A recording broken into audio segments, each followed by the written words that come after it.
Bueno, chicas, ya estamos aquí. Vengo un poco afónica porque he estado este fin de semana en, ya probando una piscinita y voy a ver que ya me envía, Estela, me envía la solicitud. Hoy vamos a hablar de un tema apasionante, con una mujer apasionante, que es todo un referente en Argentina. Es mamá, bueno, ya he escrito el libro de Mamá por Donación. Te estoy presentando un poco, Estela. Hola, ¿cómo estás? ¿Qué tal? Estaba diciendo que eres todo un referente allá en Argentina. Y yo el otro día te Gracias. escuchaba por casualidad y dije, ay, tengo que hacer un directo con Estela.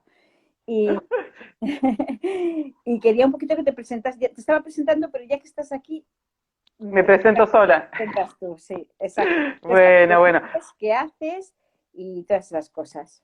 Ok, ¿Vale? antes que nada, bueno, obviamente agradecerte. Yo sí te sigo hace tiempo, eh, porque la verdad que el proceso de crecimiento de las familias monoparentales, no solo en España y en Argentina, sino en el mundo, es una tendencia que ocurre hace mucho tiempo Sí, y por lo tanto, como, bueno, ahora cuando me presente, como hace muchos años que yo trabajo en esto, era uno de mis focos de interés, porque es uno de los grandes cambios culturales casi revolucionarios en sí, relación a la reproducción. Entonces, ¿cómo empieza mi historia? Mi historia empieza hace muchos años, yo hace más de 25 que sí, estoy sí, en relación a las técnicas de reproducción. sí. Yo fui cofundadora de una asociación, de una ONG que se llama Concebir, Ujú. en la cual trabajé 20 años, ya me retiré, hace 5 me retiré, Sí, obviamente por mi edad y para que gente más joven pueda pues, seguir creciendo y sí. haciendo otras cosas.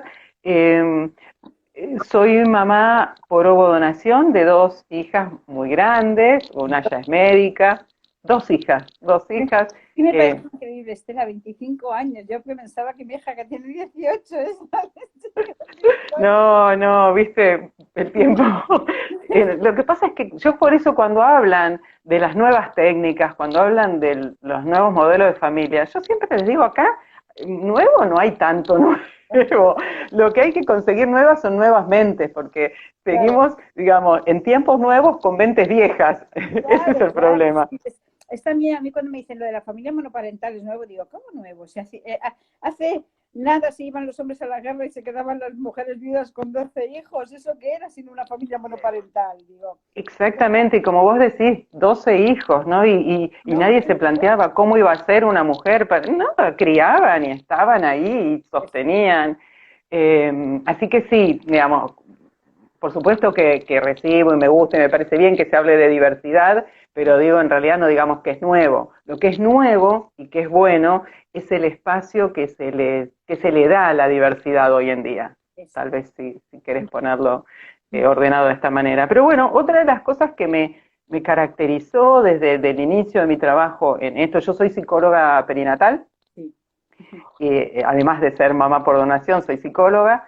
Lo que me caracterizó desde que yo empecé a trabajar en reproducción era que yo decía, me parece que es central, es fundamental acompañar a las personas y ayudarlas, no solo en el proceso de concepción, sino después cuando se forma la familia y sobre todo en relación al relato sobre esta forma de concepción, sobre todo cuando participan, digamos, gametos de otras personas.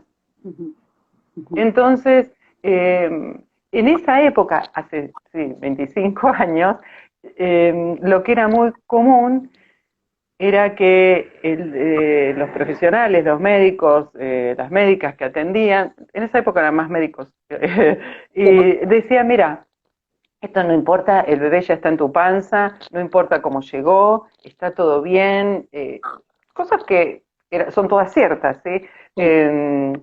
Lo que te hace ser mamá no es la genética, Mm. y acá viene la parte mala. Ni le cuentes, esto ya quedó acá, Ni le déjalo, olvídate. Ujú, ujú. A mí, cuando yo escuché eso en primera persona, yo dije, no, algo de esto no me cierra, no tiene sentido, no voy a empezar. Algo que me costó tanto, donde yo puse tanto amor, tanta energía, tanto entusiasmo, no lo voy a empezar con el pie izquierdo, como decimos acá, es una frase como diciendo, no lo voy a empezar mal, Sí, engañando. ¿Sí? Entonces me sonaba como obvio, si yo voy a formar una familia, voy a ser honesta con mi familia. Entonces, por suerte, mi compañero, el papá de mis hijas, mm, opinaba igual, él también lo veía así, y entonces yo empecé a insistir porque veía que este mensaje digamos, de la medicina, que no estaba atravesado por una visión más psicológica, era fácilmente aceptado por las personas. De hecho, hay muchas personas que se sorprenden cuando yo digo, yo tengo hijas de 25 años nacidas en Argentina, muchos se sorprenden, dicen, ¿cómo tan grande? Digo, pero sí, ya, sí había en esa época, no tal vez tanta gente como hoy en día, pero claro que existían. Y lo mismo pasó en el mundo. Seguramente vos conocés o habrás escuchado las primeras voces de personas nacidas que se escucharon en el mundo, que fueron personas que nacieron por donación de esperma sí, en parejas heterosexuales, es decir, donde el formato permitía este silencio, sí. y a los cuales nunca nadie les habló, ni les contó, ni les explicó. Y entonces ahí aparecían enojo, frustración. Sí, hay una serie de páginas web por ahí en el que muchos de ellos manifiestan, dicen, no, es que manifiestan problemas y tal. Me puse a leerlo, digo, todos los testimonios tienen algo en común. No se lo contaron o se lo contaron muy tarde. Digo, no he o visto mal, todavía un solo claro, testimonio que sea a raíz de que se lo contaron cuando eran chiquititos. Digo, no, provienen del descubrimiento por casualidad o edades de la adolescencia o demás, y entonces es cuando viene la frustración. exactamente. Entonces yo miraba esto, digo, bueno, entonces no estaba tan equivocada, porque esto es así. La verdad, digamos, en un vínculo te permite afrontar, bueno, ahí está esto, no tenemos una conexión genética. Ok, esa es la realidad, ¿cuál es el problema? ¿Sí? Por supuesto. Pero si no, cuando la mentira lo que hace es perjudicar todo el amor que vos pusiste, el cariño, el cuidado. Una vez que aparece la mentira, todo eso queda entre paréntesis para la persona, porque se siente defraudada o defraudado justamente en esto, en la persona en que más confió. ¿Sí? Claro. Y también, si lo ocultaste, te queda la duda, es decir, bueno, uno que oculta, oculta cosas de las que se avergüenza, Eh, que algo, siempre tienen un contenido malo. sí, sí, si me lo han ocultado es porque no es muy bueno. ¿Eh? Y entonces uno ahí empieza a pensar, bueno, ¿y qué es lo malo entonces? Digamos, ¿por qué mi mamá o mi papá no me lo cuentan? Bueno, por supuesto que la monoparentalidad es como directamente mostrar al mundo, decir, está claro que acá hay un gameto que no está, Exacto. y yo decidí mi proyecto reproductivo de una manera autónoma, independiente, por eso me interesó tanto. Ahora, ¿qué me encontré yo después de muchos años en la clínica? Me empecé a encontrar el mismo problema que antes en las parejas heterosexuales. Me empiezo a encontrar con mamás solteras por elección que sí hablan de la donación de esperma, Pero no. pero no hablan de la donación de óvulos. Ujú, exacto.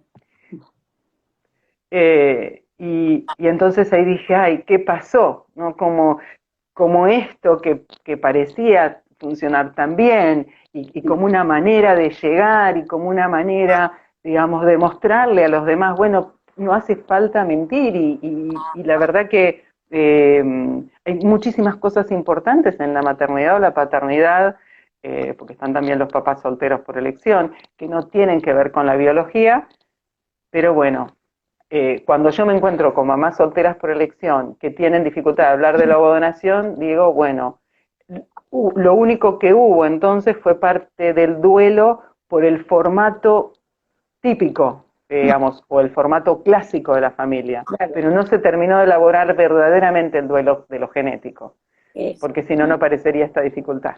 es que yo creo que ahí has dado en el clavo. Hay que hacer el duelo. ¿Vale? O sea, antes de adentrarnos a la donación de gametos o a la embriodonación, deberíamos hacer un duelo, deberíamos pasar por ese momento en el que, bueno, nos despedimos de nuestros propios óvulos y procesamos, estudiamos, analizamos y tomamos una decisión coherentes de dónde vamos y lo que vamos a hacer, ¿no? Estela, ¿a ti te costó mucho ese duelo? ¿Fue fácil hacerlo? ¿Cómo No, has aconsejado? no, a mí no me costó.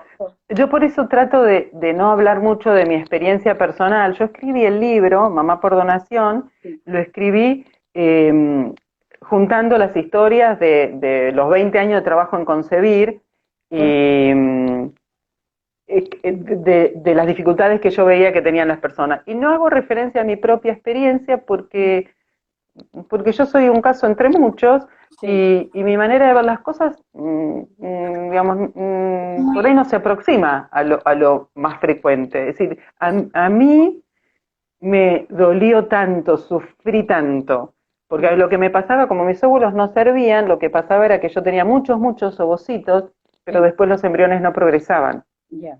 Entonces era como, digamos, como muy terrible. En la primera, digamos, de 15 ovocitos, bueno, no queda nada, después en otra de 12 quedó uno solo de mala calidad. Entonces yo no quería volver a vivir esto. Dije, cuando yo entiendo que existe la posibilidad de poder tener una hija, un hijo con otro óvulo, para mí era una oportunidad, una alegría, un entusiasmo, ¿viste?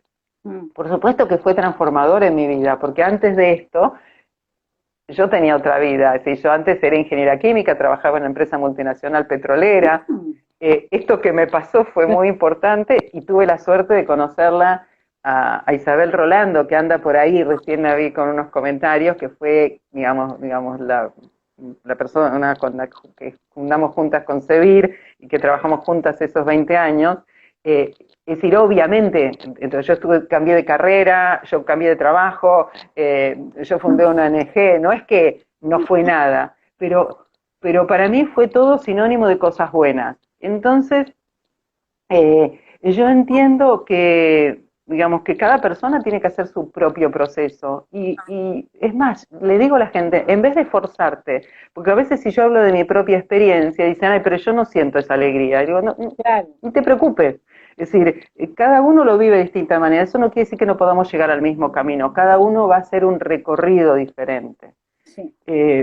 Pero si lo que te impulsa es el amor, si lo que te impulsa es este deseo de formar una familia, con 2 personas, una sola, gestando vos, gestando una gestante, no importa. La adopción también, obviamente, es un camino, ¿no? Que eso, a mí también, eso yo veo un enorme progreso, no sé cómo es en España, que antes era o técnicas o adopción. Y ahora acá entienden que son 2 caminos y que los 2 llevan tiempo y que, digamos, que uno puede manejarlos en simultáneo. Antes era, si vos estabas haciendo técnicas, no podías anotarte en adopción porque decían, no hiciste el duelo. Pero no sé si estando en técnicas de reproducción asistida en España lo permite la adopción. Es posible que no, lo que pasa que evidentemente la gente nunca dice si está en una cosa o en otra, ¿sabes? Es decir, claro. utilizan, y de hecho, yo que fui a adopción, después tuve que esperar a tener el bebé 9 meses para poder reiniciar todo el proceso de adopción. Claro.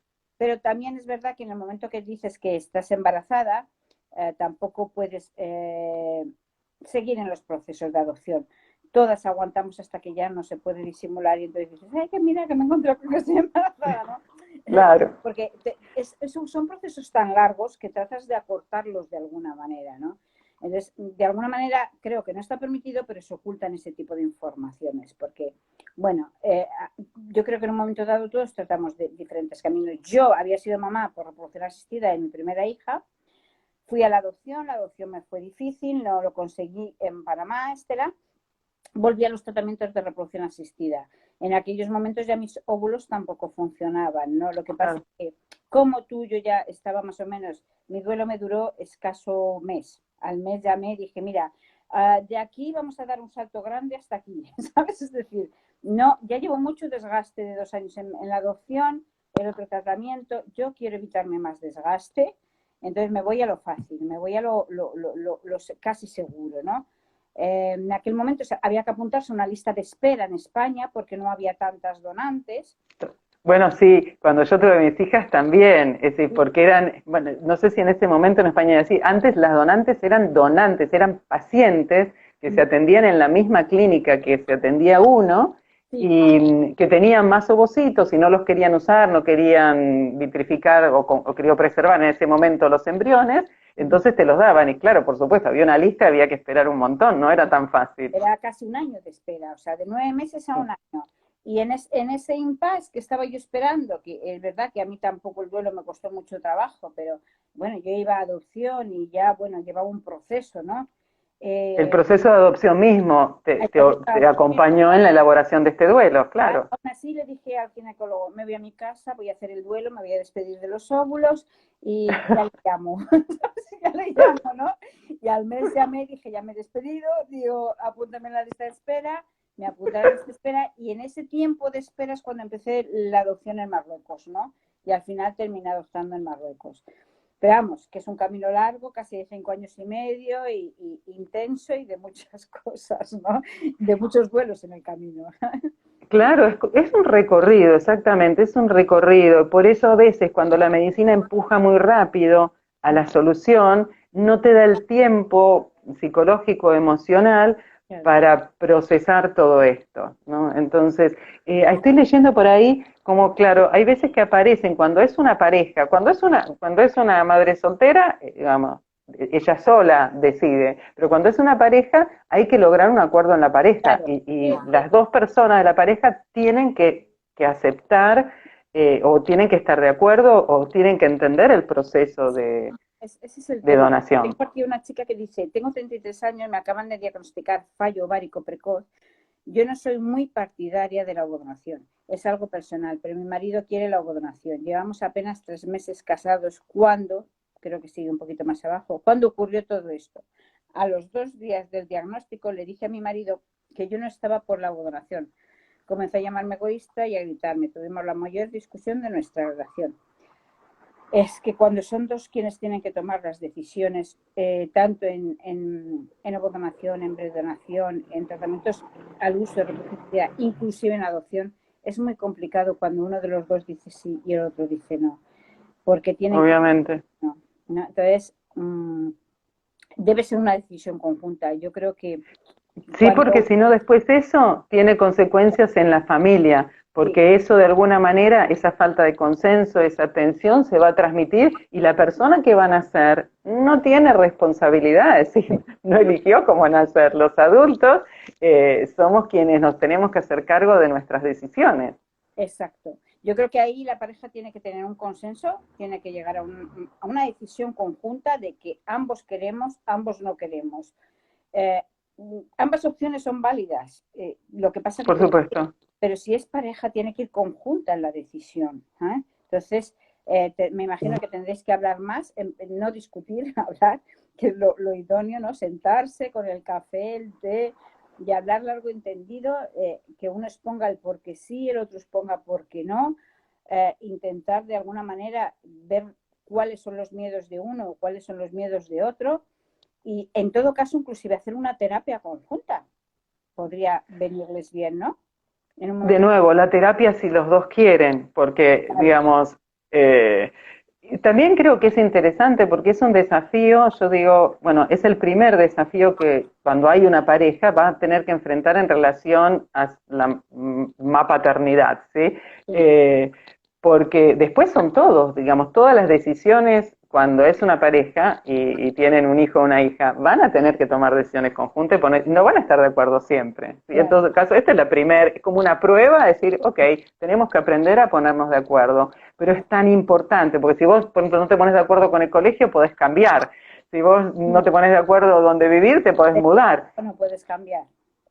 Esto no podés cambiar la forma en que fue concebida. Muchas veces las parejas, ¿sabes lo que hacen cuando no tienen acuerdo? No, de nuevo, no lo cuentan. Ah, no, no cuentan eso. Entonces parecería como saldado, ok, pero ese es como formar una familia arriba de un volcán. En algún momento el volcán va a entrar en erupción. Creo que las mentiras llegan a un momento, bueno, las mentiras o los secretos, porque a lo mejor no son mentiras, vamos a decir cosas que no contamos, ¿no? O esos secretos familiares. Llega un momento en que estallan, o sea, es como un volcán en erupción. Un día, por lo menos que uno se espera, salta el volcán, o sea, Y bueno, eso es lo que comentábamos que veíamos digamos, los primeros adultos que aparecieron hablando. Bueno, porque se enteraban, como vos decís, de casualidad, de mala manera. Yo, por ejemplo, vi algunas historias y esta me conmovió porque es linda.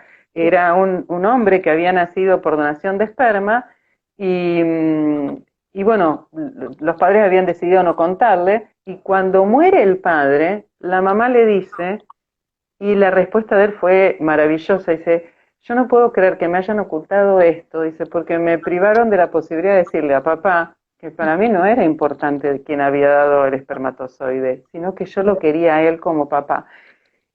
Y esa privación es muy conmovedor, pero vos fíjate cómo una decisión equivocada de los adultos, ¿entendés? Por un temor infundado.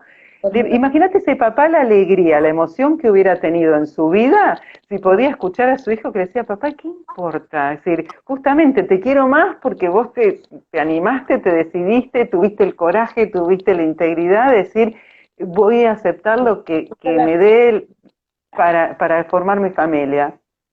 Y bueno, a él, y fíjate la mente, no esperar a que se mueran toda la vida con eso, nada, atragantado.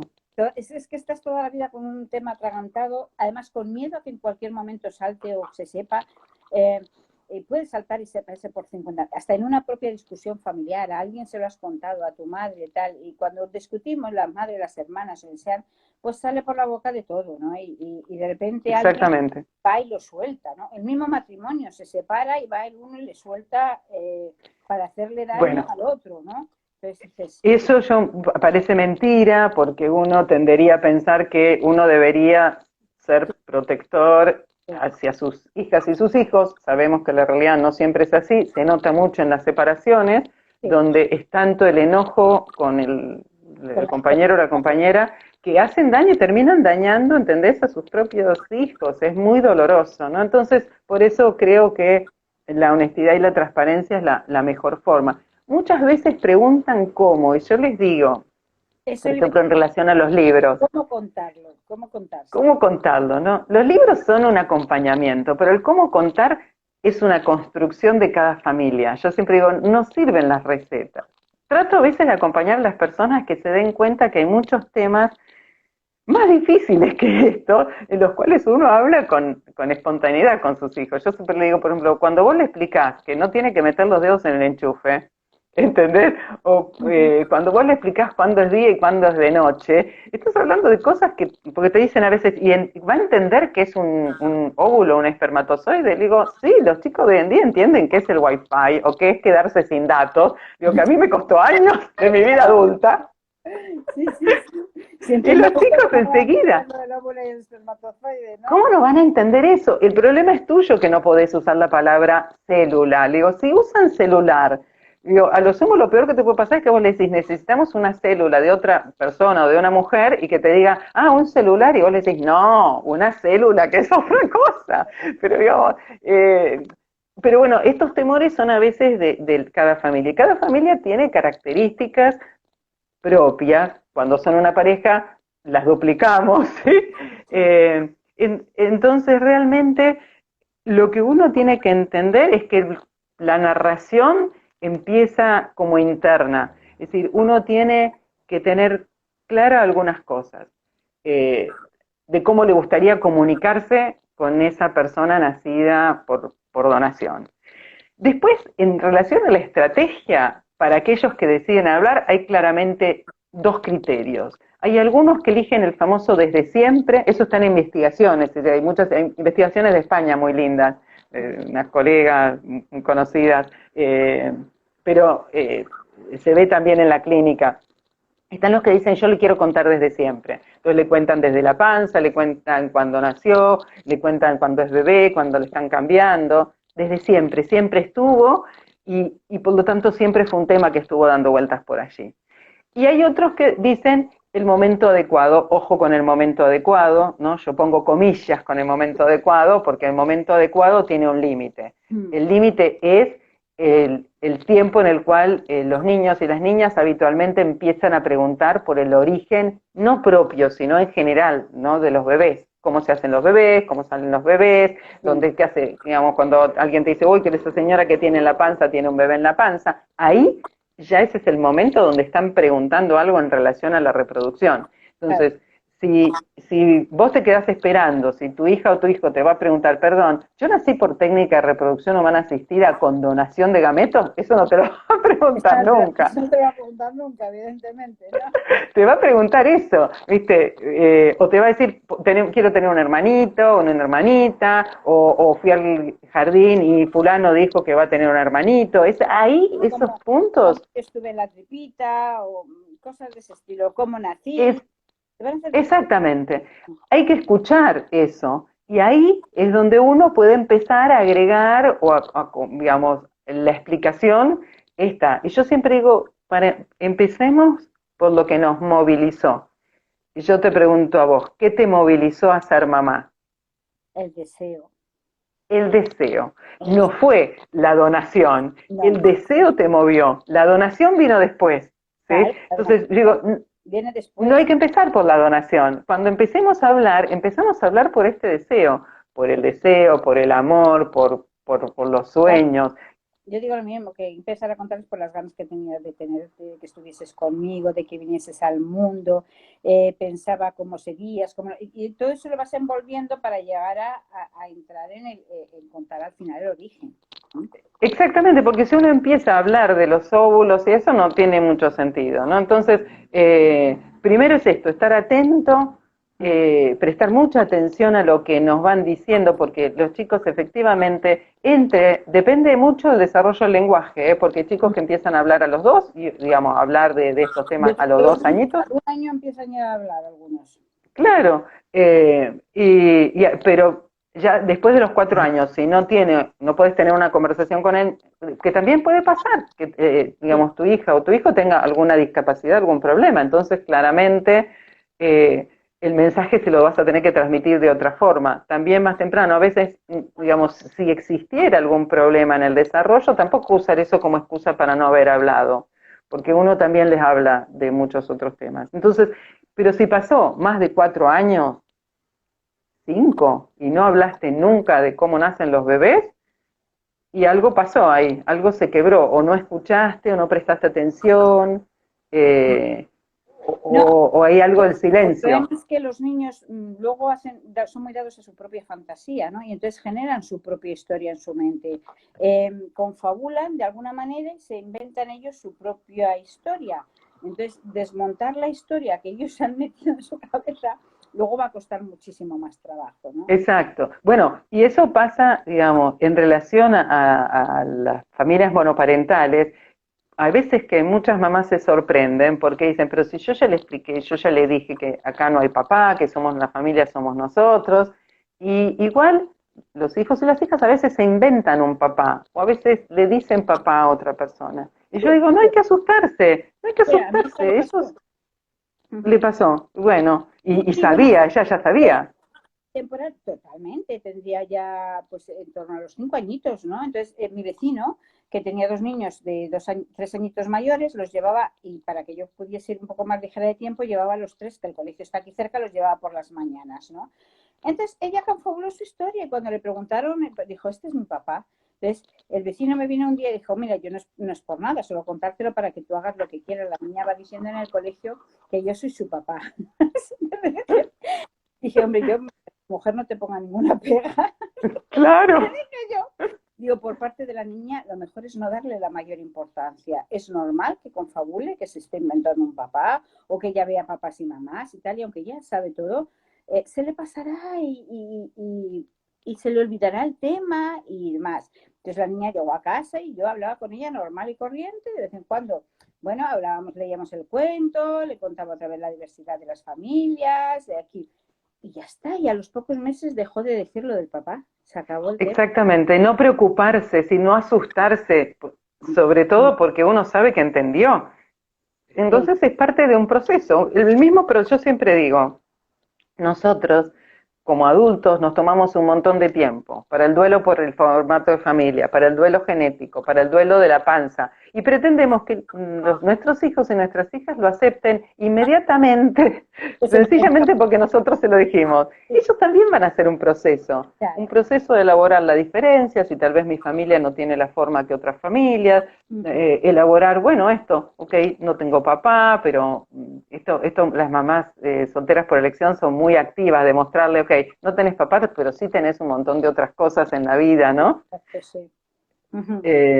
Y que tener papá a veces no, eso después es una conversación para más adelante, ¿no? Que, digamos, tener un padre no necesariamente implica el rol o la función, a veces hay un hombre, ¿entendés?, en esa familia. Yo siempre digo que no depende del número de progenitores, sino de la implicación y el cariño de los progenitores. Es lo mismo uno que dos o tres, el caso es que sean, como digo yo, de calidad, ¿no? Si no, pues todo el resto de los números nos sobra, ¿sabes? Basta. Sí. Entonces, Sí. que si son dos, estupendo. Que hay más participación familiar y hay más gente aportando, maravilloso. Pero si la aportación es negativa, la aportación es, pues mejor uno para todo, ¿sabes? Exactamente. Y aceptar que también la diversidad implica que va a haber papás que hayan mamá y papá y estén separados, entonces alguno que a lo mejor se haya muerto, o el padre o la madre, es decir, como que la verdad que la familia, y los chicos hoy en día, por ejemplo, la incorporación de otros miembros lo viven también con mucha naturalidad, ¿viste? Te dicen, no, la novia de mi papá, incluso cuando hay un cambio en la orientación sexual, ¿viste? Los chicos hoy en día también, sí, el novio de mi papá. Sí. Como... Sí, no, ellos lo viven ya todo con mucha más naturalidad de lo que lo vivimos nosotros. Quizás porque están ya más acostumbrados a ver esa diversidad, ¿no? Entonces, y ya no se habla en los colegios con tanto susto de la diversidad, ¿no? Llega un instituto, dos papás, y ahí se queda el tema. O a lo mejor llega Nabil y dice, cuando me ven a mí, porque mi hija es negrita, y yo llego blanca, ¿no? Entonces, cuando me ven, de repente se quedan todos así y inmediatamente preguntan, tú eres adoptada, ¿verdad? Y dice, sí. Ahí terminó la conversación, ¿ya está? Claro. No hay más conversación, simplemente aseguran lo que están pensando y se acabó. Hasta ahí terminó la conversación. No hacen más preguntas ni de dónde, ni cuándo, ni de qué manera, no, simplemente ya está. No hay más opción. Y yo creo que eso es bueno, ¿no? También por parte de ellos. Eso también se logra en la medida en que cada vez se hable más del tema, ¿no? Lo que pasaba hace 25 años es que nadie hablaba, parecía que no existía esto, ¿no? No existía la donación, no existían otro tipo de familias, entonces al estar todo tan silenciado, incluso en ese momento hasta las técnicas, digamos, recurrir a una técnica de reproducción era como algo, ¿viste? Nada, todo el mundo calladito. Fíjate aquí, claro. una clínica famosa me dijo, ¿sabes lo que nos ocurrió aquí? Hicimos unas revistas, unos panfletillos para mandar a las pacientes y a los clientes, ¿no? Que habían ido a reproducción asistida y demás, para informarles y tal. Y más de uno nos escribió diciendo que por favor no les volviésemos a mandar, que qué pasaría si algún vecino o alguien se enterase, viese eso en su buzón.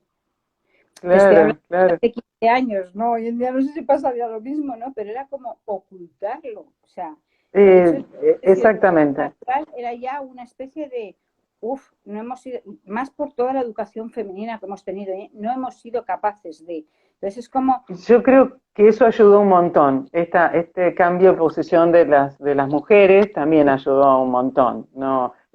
Porque antes, hace muchos años, se estudiaba a la mujer y no se le pedía un espermograma al hombre, por ejemplo. Claro, efectivamente. Hoy en día, todo tipo claro, de infertilidad éramos culpables nosotras, ¿no? Y además con sinónimos horrorosos. horribles. Vacías, incapaces, estériles. Bueno, era una cosa que hasta que hemos ido soltando todo esto y podemos decir libremente, pues mira, tengo un problema de fertilidad y voy a acudir con este tratamiento de reproducción asistida. Nos ha costado, ¿eh? Ha sido un camino largo y todavía cuesta, ¿eh? Todavía cuesta. Y todavía cuesta. Pero bueno, aquí estamos, en Instagram, ¿viste? Hablando y que después la gente lo va a poder seguir escuchando y viendo. Que dando visibilidad es la única manera de que todos nos vayamos sacando todos estos cosas. Exactamente, exactamente. Estela, nos dice Tinisu, ¿y qué pasaría si la familia, mamá y hermanos son juzgadores y no apoyarían una decisión como la donación? ¿Cómo si la familia, papá y mamá? Si la familia, entiendo que la familia de mamá y papá, o sea, no aceptan La familia de origen, es decir, los abuelos de abuelos o el entorno familiar, digamos, Bueno, abuelos, mira, no eso es aceptan. un tema súper interesante para tratar, porque la verdad es esta, es que cuando alguien te plantea esto, yo sabes que le respondo, le digo, claro, contame un poco cómo hiciste vos a lo largo de toda tu vida para que todo lo que hayas hecho siempre haya sido lo que tu papá y tu mamá querían. Pues Sí, siempre los obedeciste, se empiezan a matar de la risa, porque obviamente a lo largo de su vida en montones de cosas no hicieron lo que sus padres querían, ¿entendés? Entonces digo, bueno, esta es una más, así como en su momento los desafiaste o tomaste decisiones en desacuerdo con ellos, ahora vas a tomar esta decisión y ¿qué le vas a explicar? Mira, soy una persona adulta. De nuevo, esto no es una justificación para callarse. Todo lo contrario, sí, bueno, mira, yo soy una persona adulta, yo voy a hacer un tratamiento, vas a tener un nieto o una nieta concebido de esta forma y aunque vos no estés de acuerdo, vos no lo tenés que hacer, el que hace el tratamiento soy yo y vos a tu nieto. Tu nieta lo vas a querer igual porque te vas a relacionar no a través de los genes, porque nadie se relaciona por los genes, se relaciona, digamos, interactuando, se relaciona cantando canciones, leyendo cuentos, llevándolo a la plaza, digamos, nada de lo que es el rol de ser abuelo o abuela. Y ahí uno le puede decir, bueno, si para vos era importante la descendencia genética, bueno, será una frustración para vos que yo no haya podido darlo, pero no es mi culpa, no lo puedo manejar, ¿viste? claro. No es motivo para callarlo, ni para decir, justo en esto voy a obedecer a papá y mamá. Si a papá y a mamá no lo obedecimos tantas otras veces. Claro, yo siempre digo, Estela, que, a ver, yo digo, ¿cuántas veces tu hermana, tu hermano, tus propios padres te han preguntado a ti sus decisiones? ¿Han consultado con, voy a tener un hijo, voy a tener dos, cómo los voy a No, ¿por qué tuvo tres? No, ellos decidieron no. libremente hacer su vida, pues tú tienes que decidir libremente hacer tu vida. Posiblemente decisiones de ellos a ti tampoco te han gustado, pero no las has dicho, ¿no? Te las has callado y has dicho, son sus decisiones, ¿no? Entonces, Yo creo que lo que pesa ahí es el miedo al rechazo, el miedo al rechazo, el miedo a la exclusión. bebé porque no tenga la misma genética y entonces el abuelo. Sí, pero yo digo, mira, si hay una abuela o un abuelo que rechaza a un bebé porque no tiene su genética, y yo te diría que eso te está hablando de la persona, te está hablando de una disfuncionalidad de la personalidad, te está hablando de una patología, o te está hablando de un vínculo muy roto. Es decir, en las familias pasan muchas cosas, obviamente. Entonces, eh, digamos, vos pensás que adentro de una familia ocurren abusos, ocurren asesinatos, ocurren traiciones. No idealicemos a la familia, ¿no? Es decir, No, no necesariamente porque sea tu hijo los abuelos lo van a querer, puede ser que falle, pero habitualmente las personas, bueno, se conectan desde otro lado, ¿sí? Y si no se conecta, si lo rechazas, si te deja de hablar por esto que hiciste, bueno, el problema estaba en otro lugar. En todo caso, la donación o el formato de familia que elegiste lo hizo poner en evidencia, pero el problema estaba en otro lugar, ¿me entendés? de todas maneras, yo siempre digo que lo más importante y el que tiene que saberlo sobre todo fundamentalmente es el hijo, ¿vale? Y Obvio. más, pues eliges si quieres, no quieres, yo creo, y de alguna manera, bueno, hay gente que decide no contárselo a los papás o no contárselo a las mamás. Vale, es un problema de relación familiar, pero no es tan Exacto, por grave, eso, no es tan grave como vos como que el decís, viejo no lo sepa, ¿eh? hay personas que, digamos, adultas que les pasa algo, van corriendo a hablar con su papá o su mamá, o solo con su mamá o solo con su papá, y personas adultas que no, que son súper reservadas. Entonces, es decir, esto es un hecho más de tu vida y vos te vas a manejar, es decir, no es como decís, no es una obligación. La obligación existe, sí, para la persona que nació. Para el hijo. El otro, tú eliges o no eliges de función de la relación que tiene. Hay mujeres que han Y claro, no tiene por qué ser sufrido tres distinto. abortos y no se lo han contado a su madre porque no tienen una relación comunicativa con la madre, de alguna manera, ¿no? Exacto. Y hay otras El que la problema, madre las Rosa, ¿sabes? acompaña a todos los procesos que tiene. Entonces, no podemos exigir en una relación que ya viene mal, como digo yo, que de Eso, repente contarle todo esto y que la madre diga, somos las mejores todo amigas. perfecto. El problema es la inversa. Cuando uno sí habla con el entorno y después no habló con el hijo o la hija. Eso sí es un problema. Eso sí. Es decir, si uno habla con... Tampoco es... Otra cosa que yo digo es que si vos hablaste con una persona, eso no quiere decir que tengas que hablar con todos, porque de nuevo, vos Elige. las cosas de, claro, elegís, no le contás todo a todo el mundo, de toda tu familia, de todos tus amigos y todas tus amigas. Es decir, digamos, con quién te sentís acompañado, con quién te sentís más cercano, con quién sentís necesidad, pero no es que tenga que ser uniforme por el hecho de, nada, la donación o el formato. Pero bueno, nada, son temas súper apasionantes. Sí. Te agradezco la invitación de nuevo, un gusto, tal vez otra vez podamos seguir conversando.